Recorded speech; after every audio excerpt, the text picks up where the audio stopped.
All right, everybody.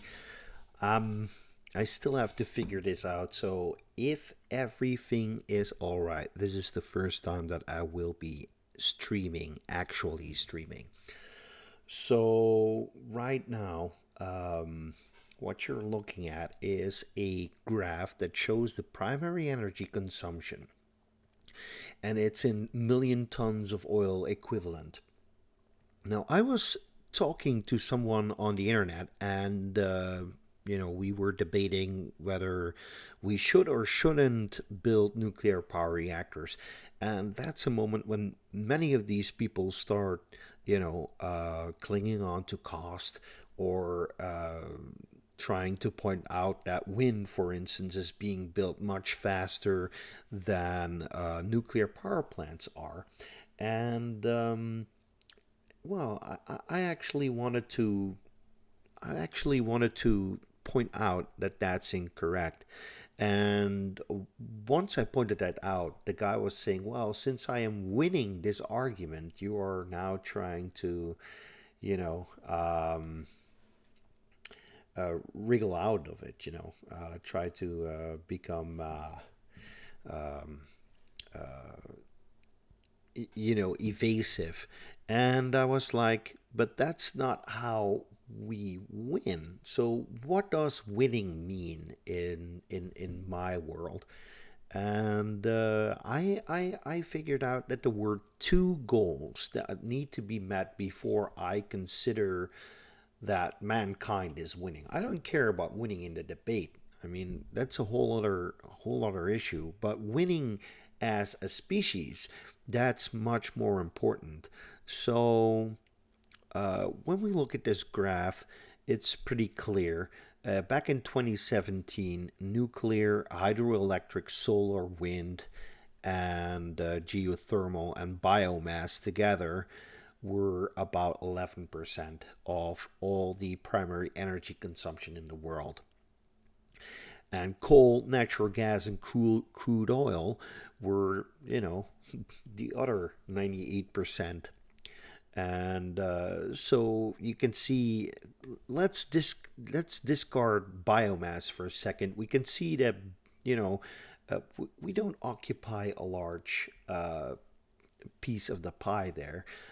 So at this moment, what we can be sure of is that, the harm that comes from emissions is continuing. So we have not won in that regard. And the second goal that I wanted to set is the elimination of poverty. And the elimination of poverty can be measured by the Human Development Index. And if you create a graph with the annual per capita electricity use set off against the Human Development Index, you can see that the green dots, the industrialized countries, they have achieved a high development index. The blue countries, which is Asia, they're all over the place, and but they also are low on the annual per capita electricity use. So you can see that there's a strong correlation between higher energy use, higher electricity use, and a higher development index. Now, it's pretty simple. If you look at the purple dots, if you look at the blue dots, if you look at the black dots, all everything besides uh, basically, let's say that Mexico is the benchmark. They are about to, skip over the threshold and get into, somewhat better developed countries.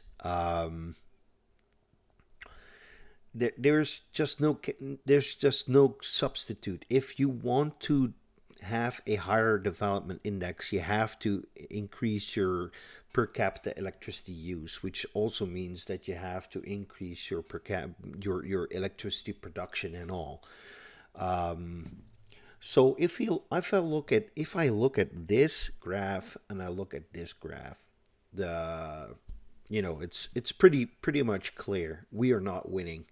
And anybody who says, well, I'm winning the debate because wind is now outperforming nuclear and we're building more of this and building more of that, that's all fine and well.